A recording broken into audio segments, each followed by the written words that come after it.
On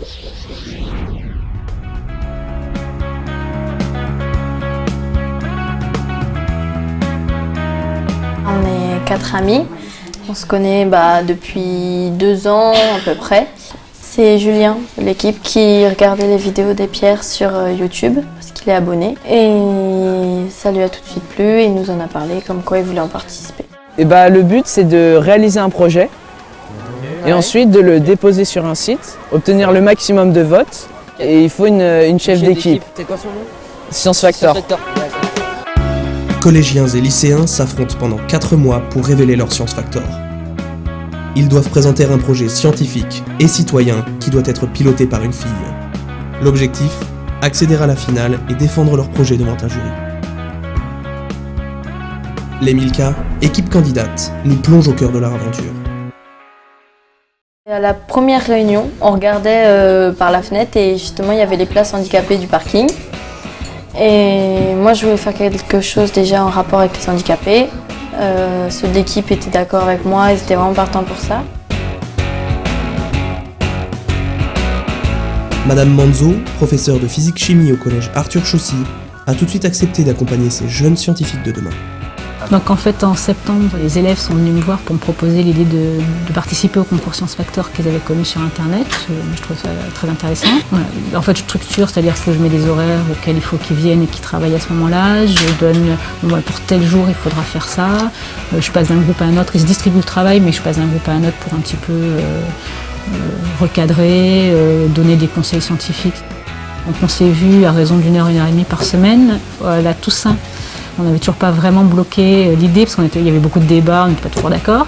Donc on s'est mis comme objectif à l'issue des vacances, une fois qu'ils s'étaient vus pendant les vacances, il fallait qu'on ait l'idée.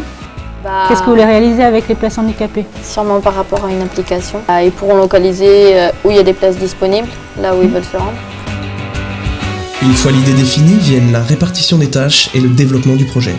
Avec l'aide de Madame Manzo, chacun trouve son rôle. Aucune étape n'est oubliée. Ils ont même pensé à l'affiche. L'objectif est dans toutes les têtes, accéder à la finale en obtenant le plus de votes possible sur les réseaux sociaux. C'est sur un système de vote par l'intermédiaire de Facebook.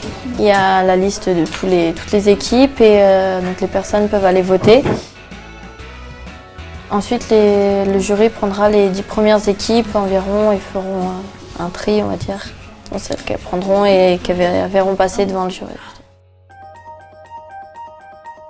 Nous sommes à quelques heures de la clôture des votes. Tout le monde s'est réuni et attend les résultats.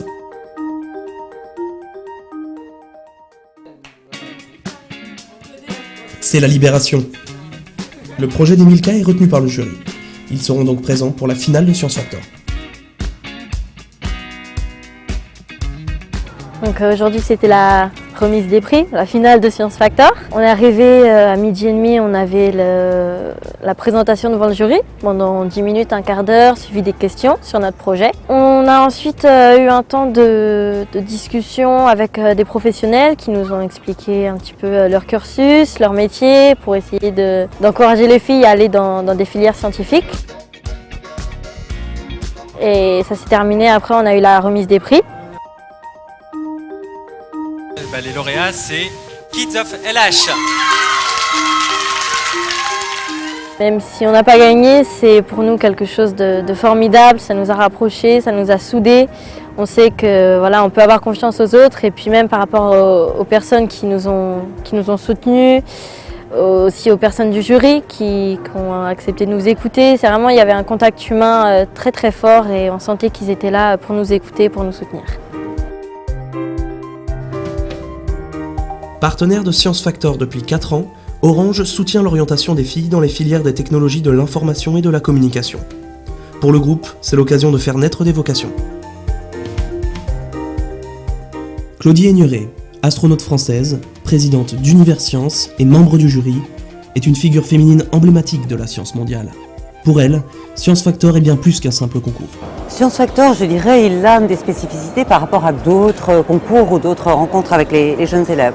Déjà, je crois que vraiment, il s'appuie sur les valeurs des jeunes d'aujourd'hui, sur la préservation de la planète, de l'énergie, sur la solidarité avec les autres, ces préoccupations citoyennes au cœur des projets. Parce qu'on sait bien que dans le champ des sciences et des technologies, il faut développer l'appétit de tous et en particulier des jeunes filles.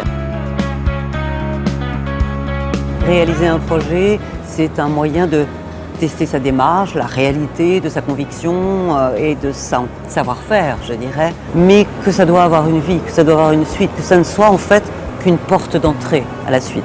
Et la porte d'entrée, c'est bien si ensuite vous êtes accompagné. Science Factor, ça ne s'arrête pas le jour de la remise des prix aux lauréats. C'est aussi la possibilité d'avoir des temps de rencontres avec des professionnels pour incarner ce qu'est cette aventure de la science et de la technologie. Ayez de l'audace, osez porter votre conviction, votre passion et réaliser les objectifs que vous êtes fixés. Merci à Science Factor pour tout le parcours qu'on a pu faire avec eux, pour tous les contacts qu'ils vont aussi nous donner après, tout leur soutien. Et le côté vraiment très humain, c'était très très fort et ça nous a vraiment aidés.